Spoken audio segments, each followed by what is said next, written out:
Como é que você vê essa posição de dólar real? Assim, muito mais para cima desse 5,20, 5,20 está errado. Como é que você tá? Como é que vocês, né, estão vendo isso? Cara, eu sei que dólar é cruel, assim, mas... O câmbio, assim, o câmbio é uma taxa do fundo, né? Sabe aquelas taxinhas que você paga? O câmbio é uma taxinha que a gente paga. A gente sempre perde um dinheirinho nesse negócio. Mas, vamos lá. Eu volto pro câmbio, para mim, é uma questão de probabilidade. Qual que é a distribuição de probabilidade na sua cabeça? Vou falar um cenário meio caótico, mas o que acontece? Se tudo tivesse certo, se a gente fizesse o mínimo, cara, a gente tá num boom de commodities. A gente vai ter a maior safra agrícola de todos os tempos. A gente não teve uma quebra de safra.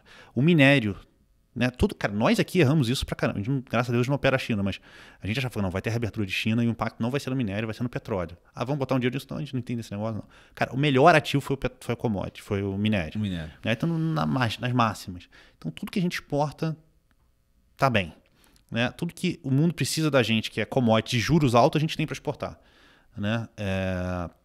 A casa estava arrumada, a gente estava com fiscal, uma dívida PIB ok, muito melhor que todo mundo imaginava, crescendo. Cara, o câmbio poderia estar 4,70, 4,60, 4,50, por que não? Né? Então, se num cenário bom, o câmbio tem valor. O problema é que a gente está caminhando para o outro lado. E o problema, e talvez seja um certo exagero da minha parte, mas é sempre bom para lembrar disso. Cara, pergunta para uma roda de amigos seus assim, se você acha que der ruim aqui no Brasil, o câmbio vai para onde? Cara, as opiniões vão circular em torno de 6. Né? Não foge muito disso. O câmbio vai para 6. Cara, eu vou fazer um disclaimer. Não pense que esse é um cenário razoável, tá? O que eu vou falar. Mas a Argentina, no governo de direita, quando mudou a meta de inflação, o câmbio saiu de 20 para 80. Hoje está 250, sei lá, 300, sei lá quanto é que está esse negócio. A gente às vezes esquece a velocidade que as coisas podem dar errado. Então, eu acho o câmbio, a gente acha o câmbio ainda assimétrico nesses níveis. Né? Parece que tem pouco para perder, né? Pode ir para 4,90, se der tudo certo pode ir para 4,90, pode ser.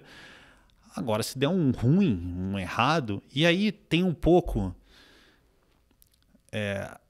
tem um negócio que aí é muito particular. Assim. A gente tem alguns fundos, né? Tem um fundo macro-plus que a gente falou que é o fundo que tem maior volatilidade. Eu e Júlio temos 100% do nosso patrimônio nesse fundo. Tudo que não é ação da XP nosso está nesse fundo, 100%. A gente pensa de uma forma também um pouco sobre o nosso patrimônio. Cara, eu quero ter uma parte do meu patrimônio dolarizado. Sim. Ponto. Um pouco do que eu penso também, porque... o brasileiro... você contou a história da Argentina, né? A gente compara muito Brasil e Argentina. O cidadão de classe média alta, o argentino, ele já tem a poupança em dólar dele há muito tempo. E por quê? Porque justamente tiveram esses momentos de ruptura muito forte, onde o cara falou assim, cara, e recentes, né? Então, talvez se você perguntar para os nossos pais, né? Eles lidaram com superinflação e tudo mais, tiveram com um fisco, né? Então, até a preocupação do pessoal mais velho hoje em dia no Brasil é se você ter dinheiro num banco grande ou não, porque eles tiveram esse problema, né, de quebra de bancos. Mas o argentino ele já passou por esse momento de ruptura, né, onde o câmbio, assim, ele não é que ele vai subindo, que nem aconteceu recente no Brasil, sei lá, 3 anos atrás, que ele sai de 4 e vai para 6 e tal. Mas assim, sobe muito. Né? Aí o cara fala assim, cara, não tem como eu juntar patrimônio se não for em outra moeda. O brasileiro, ele vive nessa expectativa, né, de flertar com Suíça e Venezuela, e ele fala assim, putz, cara, o juro aqui é muito alto, não preciso dolarizar tanto meu patrimônio e tal, e ele fica sempre adiando, né? E quando deveria ser realmente uma coisa pensada também mais a longo prazo, porque eu estava olhando...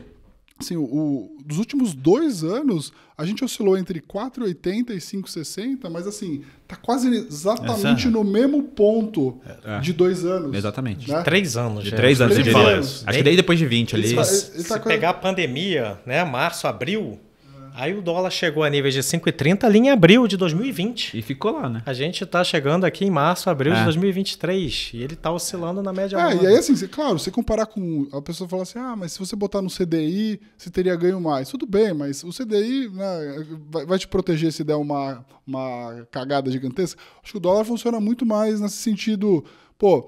talvez você aceite perder um pouco, né?